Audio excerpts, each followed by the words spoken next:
Most people wake up, and within seconds, before their feet even touch the floor, they are already gone.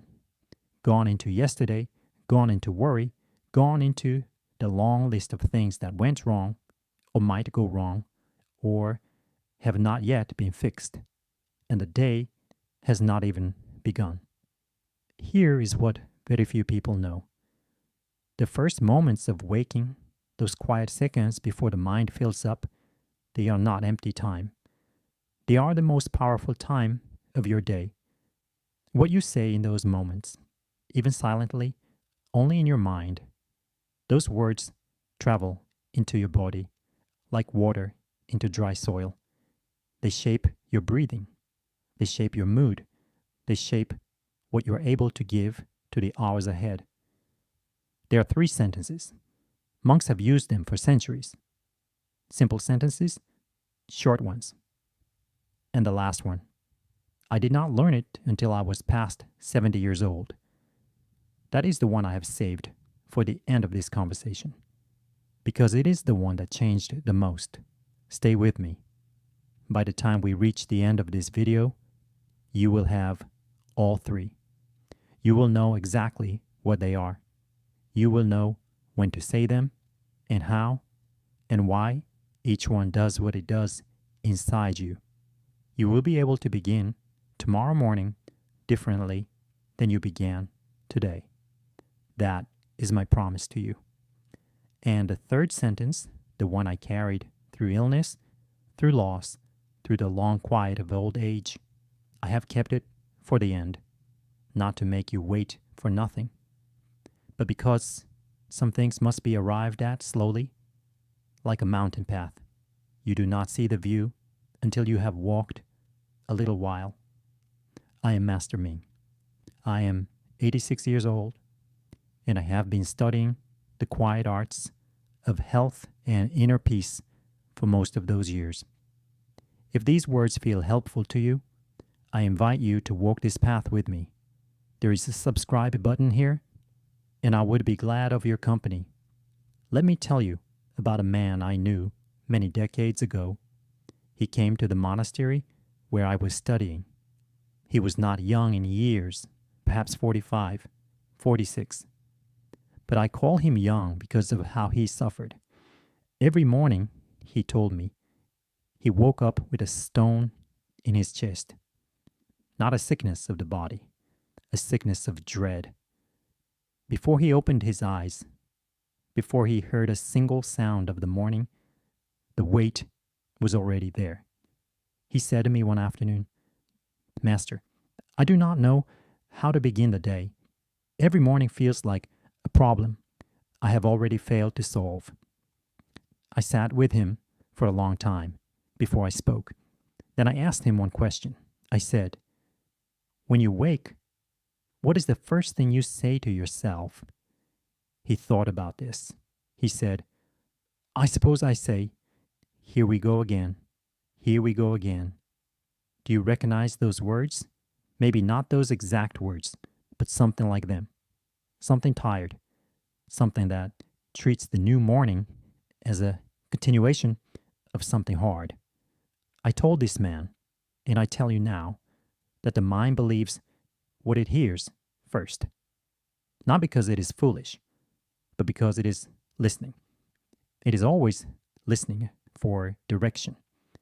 And if the first thing it hears is a sigh, a groan, a sense of burden, it will prepare the body accordingly. It will tighten the shoulders. It will quicken the breath. It will reach for anxiety the way a hand reaches for a familiar tool. So we must be careful. We must be very careful about what we say first. The first sentence I give you is this, 3 words only. Say them when you first become aware that you are awake, before you open your eyes, if you like, before you move. Simply say or think quietly these words, I am still here. That is all. Now you might think that is too simple. That cannot do very much. But let me tell you what those words actually do. When you say, I am still here, you are not making a small statement. You are making a profound one. You are saying, I was given another morning. Of all the mornings that will ever exist, this one came to me. This breath came to me. This light, whether gray or golden, whether through a window or a curtain, this light reached me. For those of us who have lived long lives, this is not a small thing. We have lost people we loved. We have known people who did not get another morning. And yet, here we are, still here. There is a teaching in the old texts that says the breath is a gift, given one at a time, not in bundles, not in advance. One breath, then one more. When you say, I am still here, you are accepting the gift of this particular morning with open hands. And your body, which has been working through the night to keep you alive, your body feels this acceptance. The breath deepens a small amount. The stone in the chest, it does not disappear, but it loosens. Here is how to do this simply, in a way that any body can manage. When you first become aware that you are awake before you reach for your phone, before you check the time, before you begin to plan or worry, place one hand gently on your chest. Feel your heartbeat if you can, or simply feel the warmth of your own hand against your own body. And say 3 times, at whatever pace feels natural, I am still here, I am still here, I am still here. The repetition matters. The first time, the mind is still half asleep and may not fully receive the words. The second time, something begins to settle. The third time, the words go a little deeper. You do not need to feel anything dramatic. Simply say them and then breathe. This is how you greet yourself the way a good friend would. Not with demands, not with a list, but with simple, quiet acknowledgement. You are here. That matters. But knowing you are here is only the beginning. The second sentence asks something deeper of you. It asks you to set down something heavy, something most of us have been carrying for years without realizing how much it weighs. I want to tell you something personal now, something I do not speak of lightly. For a long stretch of my middle years, from around 50 to perhaps 63 or 64, I carried my past into every morning like luggage I could not put down. Old arguments, choices I had made that I wished I had made differently, people I had not been kind enough to, moments I had let pass without saying the thing that needed to be said. Every morning, these things were waiting for me. Not because they were happening again, they were long finished. But the mind, you see, does not keep good time. It can walk into a morning in the present year, carrying something from 30 years ago, as if it just happened, as if it still needs to be fixed, as if there is still something you can do about it. There is a story I love from the early Buddhist tradition. 2 monks are walking. They come to a river crossing where a woman is standing at the bank, elegantly dressed, unable to cross without ruining her clothing. The older monk, without a word, picks her up, carries her across, and sets her down on the other side. The 2 monks walk on. An hour passes, 2 hours. Finally, the younger monk cannot contain himself. He says, "Brother, we have taken vows not to touch women. How could you carry her across that river?" The older monk looks at him calmly and says, "I set her down 2 hours ago. Why are you still carrying her?" I heard this story as a young man, and it made me smile politely. I thought I understood it. I did not understand it. Not really. Not until I was in my late 50s and I finally looked honestly at how much I was carrying. Old grievances, old guilts, old versions of myself that I was still apologizing for. Internally, every single morning. The river had been crossed long ago. I was still holding the weight. Perhaps you know this feeling.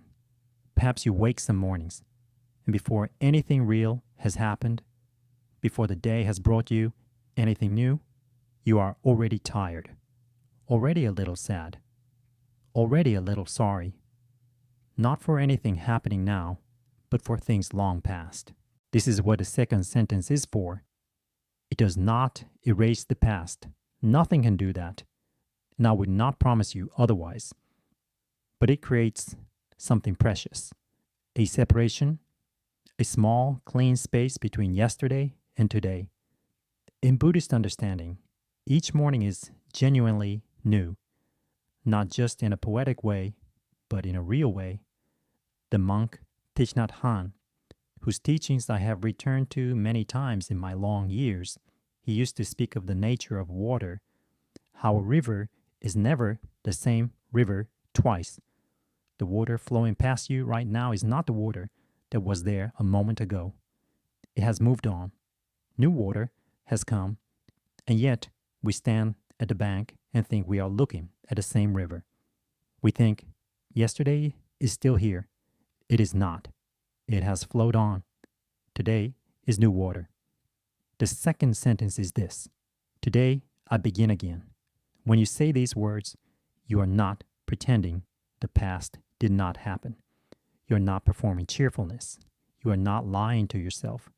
You are simply choosing in this moment, in this breath, not to carry the old water into the new.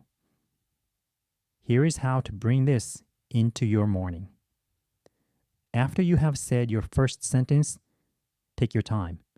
There is no rush. Then, when you feel ready, sit up and place your feet on the floor. The floor is important. The floor is solid. The floor is now. Feel the ground beneath your feet, cool or warm, smooth or rough, whatever it is. Take one long, slow breath in, and as you breathe out, say 3 times at your own pace. Today, I begin again. You may find that the mind argues with you. It may say, but you have not finished dealing with this problem. Let the mind say what it will. Simply return gently to the phrase. The bamboo bends in the storm. It does not argue with the wind, and it is still standing when the wind passes. This is how you put down what was never yours to carry into today. But before I share the third sentence, the one I have saved, I want to pause here with you for just a moment. We are roughly in the middle of our time together, and I want to pause here with you, not to teach, not to explain, just to ask you something. You do not need to answer out loud. You do not need to write it in the comments.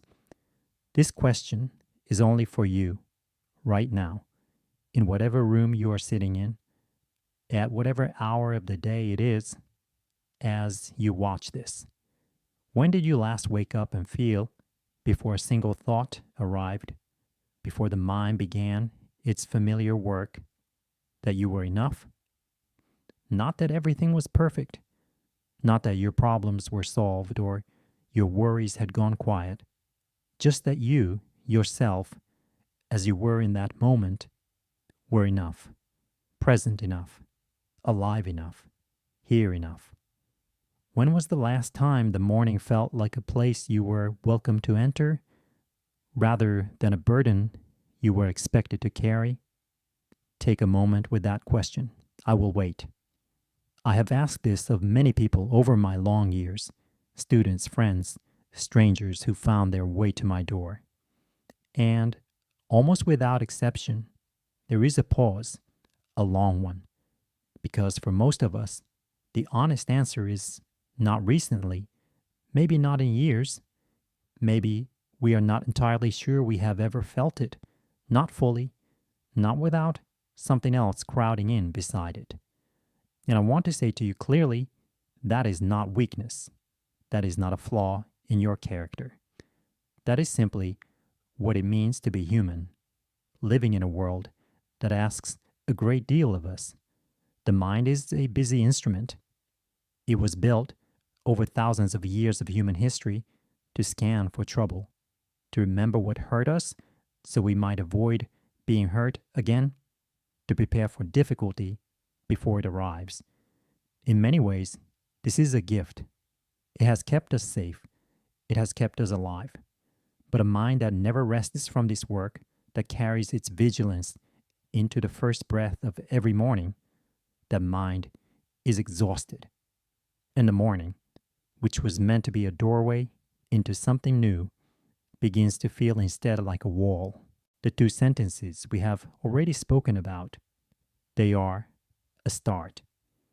They begin to soften that wall. They create a small opening. But the third sentence, the one I have kept for the end of our time together, that one pushes the door fully open, because it does not just change how you feel about the morning. It changes what you believe the morning is for. It moves the question from what will happen to me today to something far more alive, far more sustaining. What can I bring? That shift, small as it sounds, is one of the most quietly powerful things a person can do. Stay with me just a little longer. What comes next is worth the walk. I was 71 years old. I had been ill for several months, nothing sudden or dramatic, but the kind of slow illness that takes things from you quietly. Energy first. Then the ability to do the things I had always done. The morning walks I had taken for 40 years. The long hours of reading and writing. The visits from students, which I had to cancel one by one. I was not dying, but I was diminished. And what surprised me most, more than the physical difficulty, was a feeling I had not expected. A feeling of pointlessness. I would wake in the morning and say to myself, I am still here. And I believed it. I would say, today I begin again. And I tried, but there was a hollowness underneath, a quiet voice that said, yes, but begin again for what? What am I for now? I believe many of you will understand this. Not only those who have been ill, but those who have retired and found the days suddenly shapeless. Those who have lost a partner and found that the routines built around another person have slowly dissolved. Those who have raised children who are now grown and find themselves wondering what their purpose looks like now. What am I for? It is one of the most painful questions a human being can ask, and one of the most important, because the asking of it, if we do not run from it, can lead us somewhere true. I lay in bed one morning. It was very early, still dark outside, and I remembered something an old teacher had said to me decades before. I had been a young student, restless and ambitious, and I had asked him about purpose. I said, how do I find my purpose? He was quiet for a long time. Then he said, stop looking for what the world owes you. Ask what this day needs from you. Make that your morning prayer. I had heard those words 30 or 40 years before. I had thought I understood them then. I had not. Lying there in the dark, in my diminished body, at 71 years old, I finally understood them. The third sentence is this: I offer this day. To whom you offer it, or to what, that is entirely for you to decide. Some of you will offer it to a person you love, a child, a grandchild, an old friend. Some of you will offer it to something larger, a community, a faith, a sense of something greater than yourself. Some of you are not sure what you believe about such things, and that is completely fine. You might simply offer it to the morning itself, to life, to the small daily act of continuing. The point is not the destination of the offering. The point is the act of offering. Because when you say, I offer this day, the question stops being, what will happen to me? And becomes, what can I bring? And that is one of the most profound shifts a human mind can make. The psychologist Viktor Frankl, who survived unimaginable suffering, wrote that the last of human freedoms is the freedom to choose one's attitude in any set of circumstances, not to choose whether hard things happen, not to control what the day brings, but to choose how you meet it. When you say, I offer this day, you are exercising that freedom. You are saying, I may not control what comes, but I choose what I bring. And what I bring is myself, willingly, intentionally, with something to give. Even if what I can give today is small, even if I am tired, even if I am old, even if the body is slower than it used to be, I still have something to offer, and so do you. Here is how to bring all 3 sentences together into one short, quiet morning practice. It takes perhaps 3 to 5 minutes. You can do it before you rise, or sitting at the edge of the bed, or at the kitchen table with a cup of tea, wherever the morning first truly becomes yours. Place one hand on your chest, close your eyes, or soften your gaze, and say 3 times, I am still here, then breathe. When you are ready, sit up and place your feet on the floor and say 3 times, today I begin again. Then take one longer breath and bring to mind one person who might be glad you are in the world today, a grandchild who might call, a neighbor who sometimes seems lonely, an old friend you have been meaning to write to, or simply the version of yourself who deserves a kinder day. Hold that person gently in your mind and say 3 times, I offer this day. That is the whole practice. 3 sentences, 3 breaths, perhaps 3 minutes. And yet, those 3 minutes can change the entire temperature of what follows. There is a teaching I'll return to often. It says, the way you begin a thing shapes the whole of it. A seed planted carelessly in poor soil will struggle all season. A seed planted with attention, with the right water and light, it has a chance to become what it was meant to be. Your morning is the soil, and your words, the ones you speak first to yourself before the world asks anything of you, those are the seeds. Plant them with care, with honesty, with tenderness toward yourself, because you deserve tenderness, not because you have earned it through some great achievement, but simply because you are here on this morning of all mornings. And that is reason enough. We talk sometimes about aging as if it is only a losing, as if every year takes something and gives nothing back. But I have found, and I say this from 86 years of living, with all the stumbling and learning those years contain, that there are gifts that come only with time. The gift of knowing what matters. The gift of not needing to prove yourself anymore. The gift of a morning that can be quiet without being empty. These 3 sentences are not for the young alone, but they come into their full power, I think, when we most need them. When the days are fewer and therefore more precious. When we have lived enough to know that no morning is guaranteed. What we practice, we become. The mind that is trained to begin with presence, I am still here, learns to return to presence when it wanders. The mind that is trained to release the past, today I begin again, loosens its grip, little by little over time. The mind that is trained to ask, what can I bring, grows larger than its own worries. It does not happen in a day. After one morning, You may not notice much difference after 1 week, perhaps a small one, but after a month, after a season, you may find that the stone in the chest is lighter, that the first thought of the morning is a little warmer, that you move through the day with something you did not have before, not certainty, not the absence of difficulty, but intention, a sense that you chose to be here in this particular way. And that is no small thing.